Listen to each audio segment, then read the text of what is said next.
accélérer mon travail sur moi et mon développement personnel.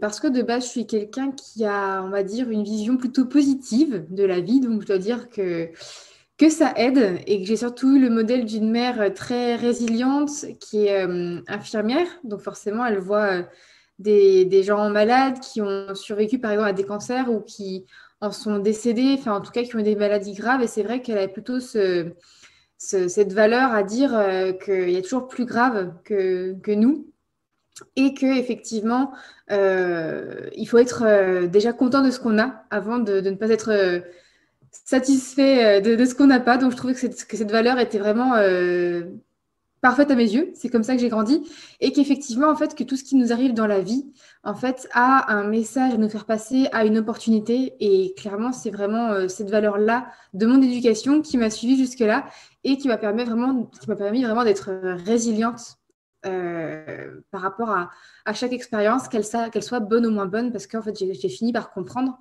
que c'est vraiment de notre responsabilité de transformer, on va dire, une expérience ou une situation en positif ou en négatif. Ça, c'est vraiment notre choix à nous.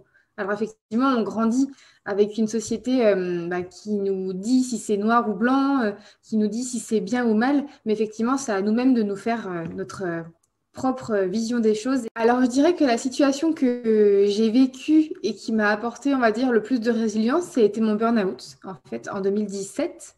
Ouais, en 2017, fin 2017. Et parce que je l'ai vraiment pris pour un signe et où je me suis vraiment posé la question, mais pourquoi je m'inflige ça?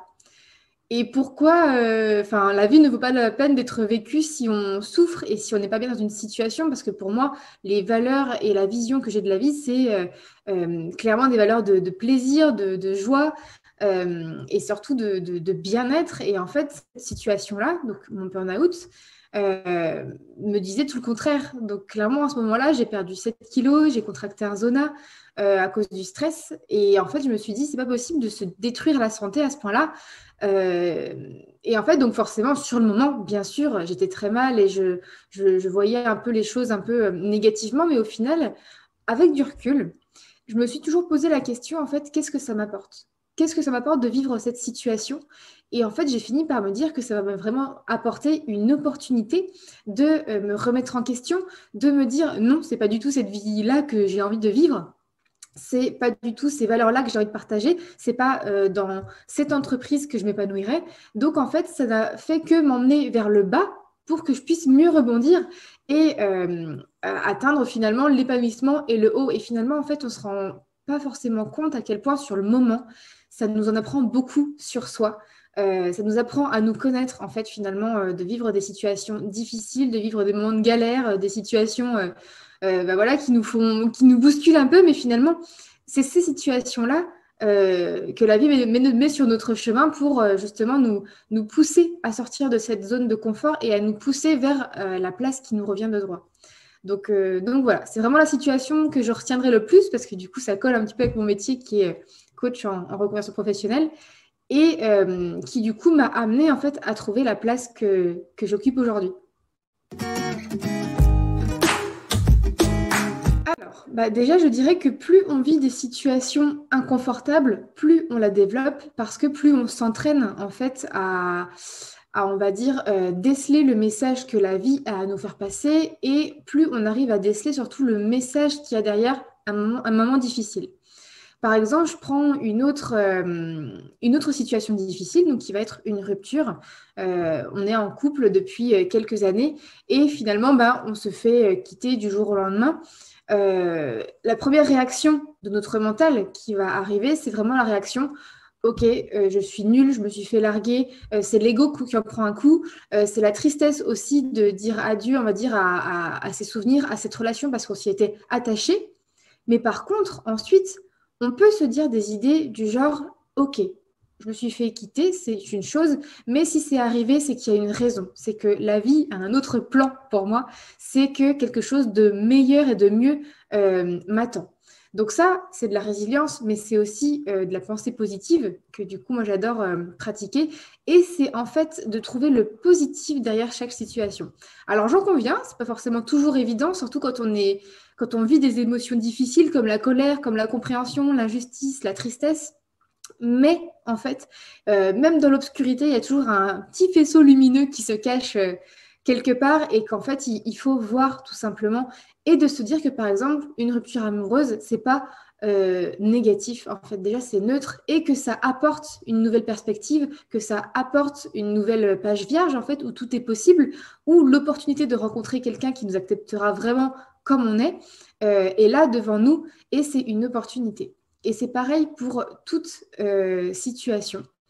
Et je pense que vraiment, il faut se poser la question, qu'est-ce que cette situation m'apporte après avoir pris du recul sur la situation? Par exemple, faire un petit exercice d'écriture intuitive, parce que moi, j'adore l'écriture. Et comme je dis souvent, la main, c'est vraiment l'extension de l'âme, c'est l'extension de l'intuition. C'est écrire sur une feuille, par exemple, qu'est-ce que cette situation m'apporte? Et en fait, qu'est-ce qu'on voit derrière le mental? Qu'est-ce que l'intuition veut nous faire dire? Et finalement, se dire que rien n'arrive par hasard. Que si une situation nous arrive, c'est qu'il y a toujours un message et une opportunité derrière. Donc là, qu'est-ce que la vie a voulu nous faire passer comme message ou comme opportunité?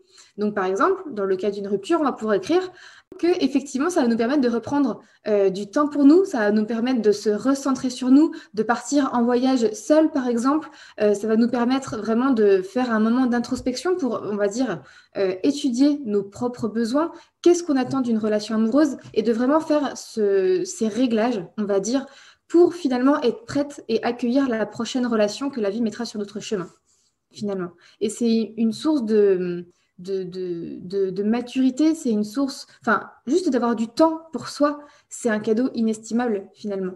Parce que parfois, quand on est dans une relation qui ne nous convient pas forcément et qu'on ne s'en rend pas forcément compte, en fait, on finit par s'oublier au détriment de nous-mêmes et finalement de penser à l'autre avant de penser à soi. Et effectivement, une rupture, ça permet en fait de se retrouver avec soi-même et de prendre soin de soi-même et de se recentrer, vraiment.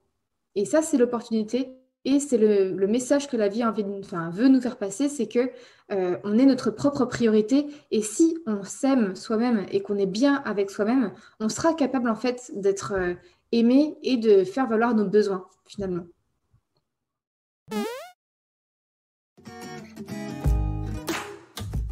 Je dirais le orange, parce que c'est le soleil, la lumière, la chaleur, et que j'adore cette couleur. Improviser, 100%. Imagination. Subjectivité. Été, sans hésiter. Distraction.